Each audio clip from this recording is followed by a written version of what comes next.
We continue with theories about new games that could appear in the final season of Squid Game. We also now have new information because Netflix has given us clues about small details we'll see in the series through certain words. For example, Player 456 will return to the room with the beds, which is something we already predicted a while ago. Another detail is a machine containing red and blue balls.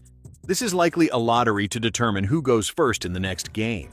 It's similar to the first season, where players randomly picked numbers without knowing what was coming. This time, it might be to decide who goes first in a game where order matters, like the glass bridge, for example.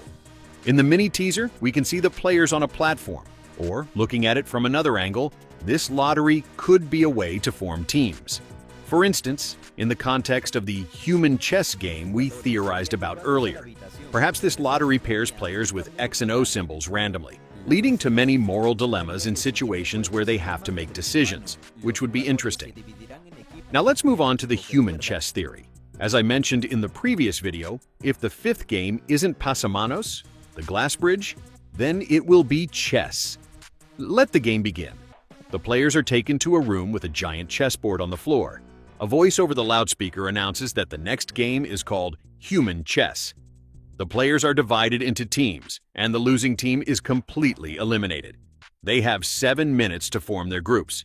Meanwhile, the masked figure number 11 saves player 246 and helps them escape by disguising them as a guard.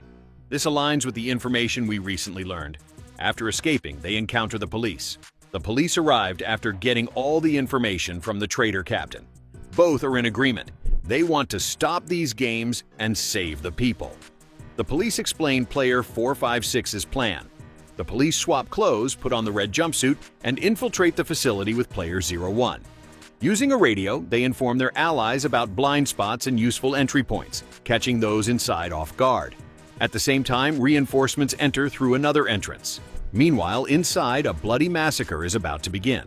Player 456 ends up on the same team as players 007, 222, and 120. Their opponents are players 100, 226, 124, and a few others. Player 456 is chosen as their team's king piece and adopts a defensive strategy, not wanting to kill too many people. The opposing team's king is player 100, whose strategy is to kill everyone directly. At that moment, the police in disguise approach player 456 and whisper, "We did it, even if it's late. The captain was a traitor from the start. They've been watching us. The plan is this. When the game starts, we'll infiltrate the main room, take control, and open the doors. Reinforcements will come in. Until then, try to buy time and stay alive." The game begins. The teams take their positions, and the final rules are announced. The team that checkmates the opposing team wins. Or, after 10 minutes, the team with more surviving players wins. Anyone who steps out of their square is immediately eliminated. Team X moves their pawns forward, and with each move, someone is killed.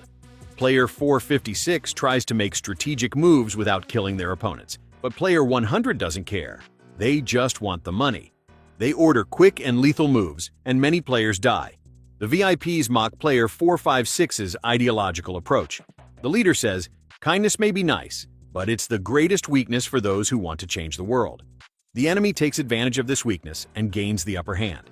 Team X falls behind, while most of the opposing team is still alive. Player 456 is torn between attacking or staying defensive. At this moment of indecision, an opponent reaches them and puts the king in check. Player 456 is on the verge of losing the game, but player 120, the bishop piece, makes a long move to save the king, sacrificing themselves in the process. Player 456 is devastated. No matter what they do, their friends keep dying. Player 100 mocks them. "I'm so close to winning the money." Hearing this, player 456 looks up and finally gives the order to attack. Player 100 starts to panic. Team X gains the advantage. Everything seems to be going well until player 007 gets into trouble. However, player 222, the queen, protects them with several moves. Everyone praises the move. What a play! But player 100 grows tired of this girl and pushes her the moment they see her from afar. She steps out of her square, a gunshot rings out, and player 222 is killed. Player 456 screams in rage. The VIPs mock this dramatic moment again. The leader, however, lowers their head and stays silent. Player 007 remembers their mother, the mother who gave her life to protect them. They don't want anyone else to die. With courage, they leap at Player 100. Both step out of their squares and are killed instantly. Player 456's team wins because the enemy king is dead.